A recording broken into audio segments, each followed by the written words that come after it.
takbir. Di dalam Quran surat Qaf ya, surat ke-50 ya, ayat yang ke-20 sampai 24. Kalau tadi yang dibaca surat An-Nisa ya sama ibu cantik tadi gitu ya. Jadi ini malah tentang pernikahan nih, nasihat pernikahan. Tapi salah satu nasihat pernikahan itu biar barokah keluarganya, salah satunya bermanfaat untuk orang lain gitu ya. Itu kan surat An-Nisa ya tadi yang dibaca itu. Jadi surat Qaf.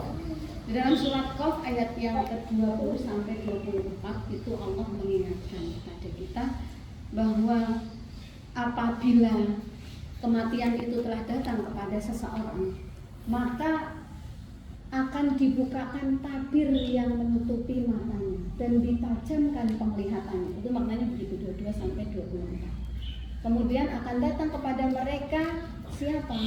Dua orang yang pertama Raqibun Atid, dan satunya itu siapa yang membuka tabir di antara yang menutupi matanya?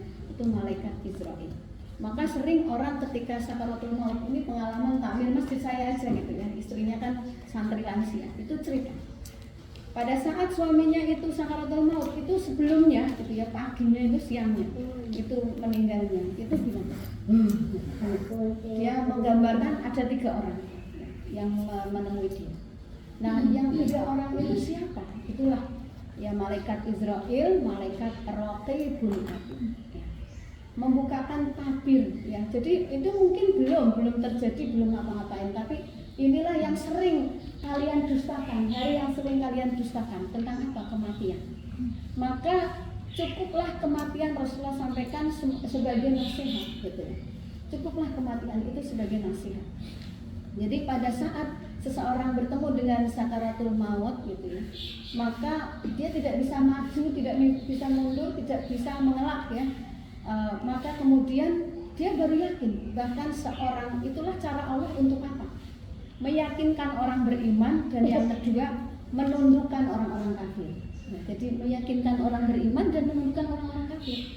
Orang kafir kan nggak percaya. Baru urip terus mati gitu ya. Nah itu pertama kali aja diperlihatkan kematian saja itu sudah yakin. Siapa contohnya? Orang yang mengaku diri sebagai Tuhan, Fir'aun. Dia berkata, sungguh aku mau beriman kepada Tuhannya Musa. Ya. Pada saat sakaratul maut itu dia bilang begitu.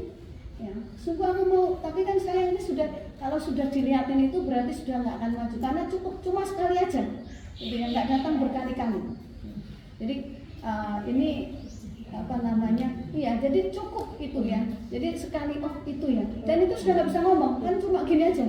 Ini dan sering Bu, saya dengar ceritanya dari keluarga yang meninggal itu, gitu ya. Maaf, ini kalau ada yang dosen UNES ya, ini adik kelas saya, ini apa namanya Bu Usman gitu ya. Jadi ada namanya Pak Jumeri, itu Pak Jumeri kimia, itu ini apa takmir masjid saya. Nah, itu ya. Nah, ini waktu meninggal itu istrinya bilang begitu. Jadi pada saat itu dia minta seminggu sebelumnya minta diteleponkan saya sama suami. Kondongake, ayo suruh ke rumah Pak Idris sama Bu Idris, nulis sudah nggak bisa menghentikan, jadi cuma nulis, masih bisa nulis. Itu suruh ke rumah, suruh doakan saya. Ya, kita ke rumah masih ya biasa lah gitu ya, jadi masih menghentikan terus tapi ditulis gitu ya. Nah pada saat menjelang wafatnya beliau itulah yang sudah nggak bisa ya, hanya gitu ya. Jadi begitu ya, menyampaikannya hanya lihat yang 3 yang besar gitu. Ada orang 3 besar gitu. Nah ini ternyata berlaku untuk semuanya. Nah pada saat itu nggak semuanya orang kan dalam kondisi sadar masalahnya seperti itu. Nah pada saat itu ini tadi surat Qaf ya, nanti bisa dicek ya ayat 20 dari 20 sampai 22 sampai 24 ya, 22 sampai 24. Jadi